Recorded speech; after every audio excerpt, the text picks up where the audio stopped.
Now guys, pag-usapan lang natin ang breaking news na exclusive nga naman guys na pinagkakaguluhan ng mga netizens at ng mga Katden fans.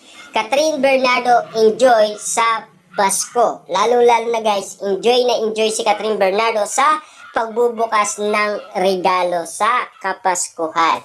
Kitang-kita naman natin guys na exclusive na pinagkakaguluhan ngayong Pasko si Catherine Bernardo dahil napakasaya ni Catherine Bernardo dahil meron na kasing nagpapasaya sa kanya. At lalo-lalo na guys, siyempre, Apple the Eye pa ang tawag ni Alden Richard kay Catherine Bernardo. Diba? Kitang-kita naman natin kasi nakakaiba na ang pinapakita ng Katden, lalong-lalo na sa kanilang mga fans. Hindi mawawala guys ang mga ayudang sinishare ni Catherine Bernardo sa atin. Ibinahagi ni Catherine Bernardo na ang pamilya ang pinaka magandang regalo ngayong Kapaskuhan.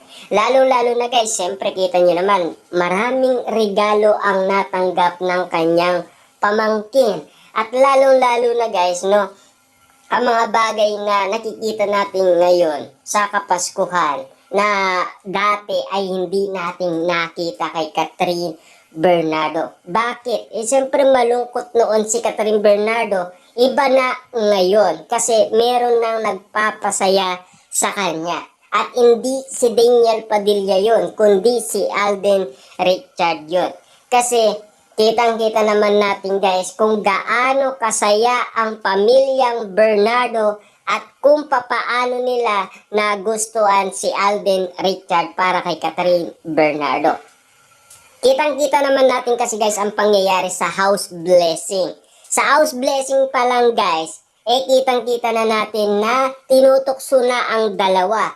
Sa bahay pa mismo guys ni Catherine Bernardo, nangyari ang panunukso ng kanyang pamilya, lalo-lalo na mga kaibigan ni Catherine Bernardo na malalapit. Siyempre, alam nila kasi guys na malungkot si Catherine Bernardo after ng house blessing. Kasi balik na naman ulit si Catherine Bernardo guys sa pagluluksa ng dahil sa iwalayan Katniel. Diba? Nang dahil nga naman guys, paulit-ulit ang mga intriga at issue kina Catherine Bernardo at Alden Richard, pinagbigyan ang request ng management na magkaroon muli sila ng tambalan. At siyempre, ibalik nga naman sina Catherine Bernardo at Alden Richard at gumawa ng part 2 na pelikula ng Hello, Love, Goodbye na ngayon ay Hello, Love Again. Kita-kita naman natin guys kung papaano nangyayari ang bawat kaganapan. Lalong-lalo na ang mga kumakalat na issue sa social media. At lalong-lalo na guys, ngayong Pasko kung gaano kasaya si Catherine Bernardo. Kasi alam naman natin guys, meron nang nagpapasaya sa kanya. Walang iba kundi si Alden Richard. Siyempre guys, alam naman natin kung masaya ang tao, sa isang tao, ramdam na ramdam kasi sa bawat ngiti ni Catherine Bernardo at sa bawat ganda ng kanyang muka, nakikita natin guys na bakas ang kanyang kaligayaan at kasiyaan. Lalo-lalo na guys, nanggagaling yan sa kanyang puso. Dahil ang kanyang puso ay dati ay matigas, ngayon ay anda ng umibig muli. At lalong-lalo na 9% na kasi. At lalong-lalo na guys, narinig na natin na si Catherine mismo ang nagsalita kay Boy Abunda na andang-handa na siyang umibig muli. Siyempre guys, kailangan din nating intahin dahil pinag-uusapan na sila sa social media na talagang patindi ng patindi ang ating nalalaman dahil sa mga kumakalat na issue sa social media. Lalong-lalo na guys, patindi ng patindi rin ang prediksyon sa pagdating ng 2025 patungkol kay Catherine Bernardo at Alden Richard. Siyempre guys, no, alam naman natin kung ano ang mangyayari sa kanyang buhay. Lalong-lalo na guys, sa buhay pag-ibig sa kanilang dalawa ni Alden Richard. Pero, natitiyak pa rin natin guys, no, kahit na ang prediction ay ula lamang. Nasa inyo na yan kung paniniwalaan nyo o hindi.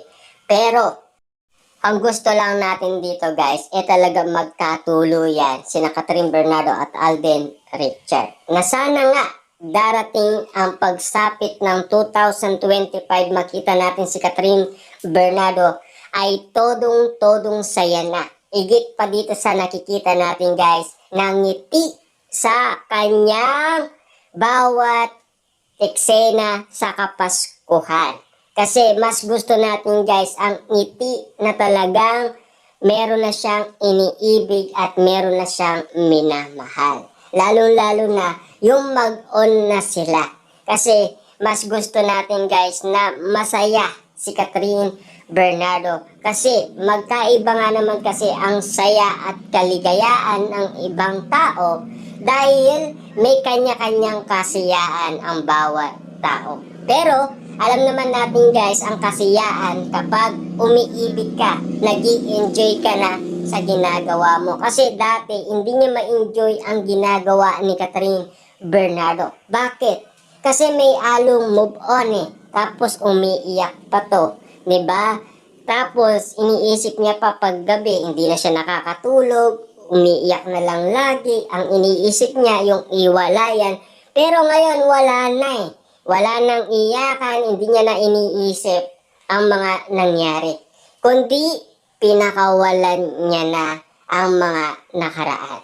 Ibig sabihin, kaya kitang-kita na natin guys na masayang-masaya na si Catherine Bernardo sa isang tulad ni Alden Richard. Siyempre guys, Alden Richard yan, di ba? Na alam naman natin guys, bet na bet ng pamilyang Bernardo ang isang Alden Richard. Siyempre guys, successful na successful din si Alden Richard sa larangan ng showbiz, di ba? At lalo-lalo na, may iba't ibang mga negosyo yan at lalo pang nadadagdagan. Kasi kapag kumikita ng malaki si Alden Richard, nagbubukas siya ng mga negosyo. Kasi yun ang gusto niya na laging meron siyang kita. Diba? Halimbawa, meron siyang kinita ngayon sa kanyang pelikula, mas gusto niyang meron din siyang kikitain sa mga negosyo.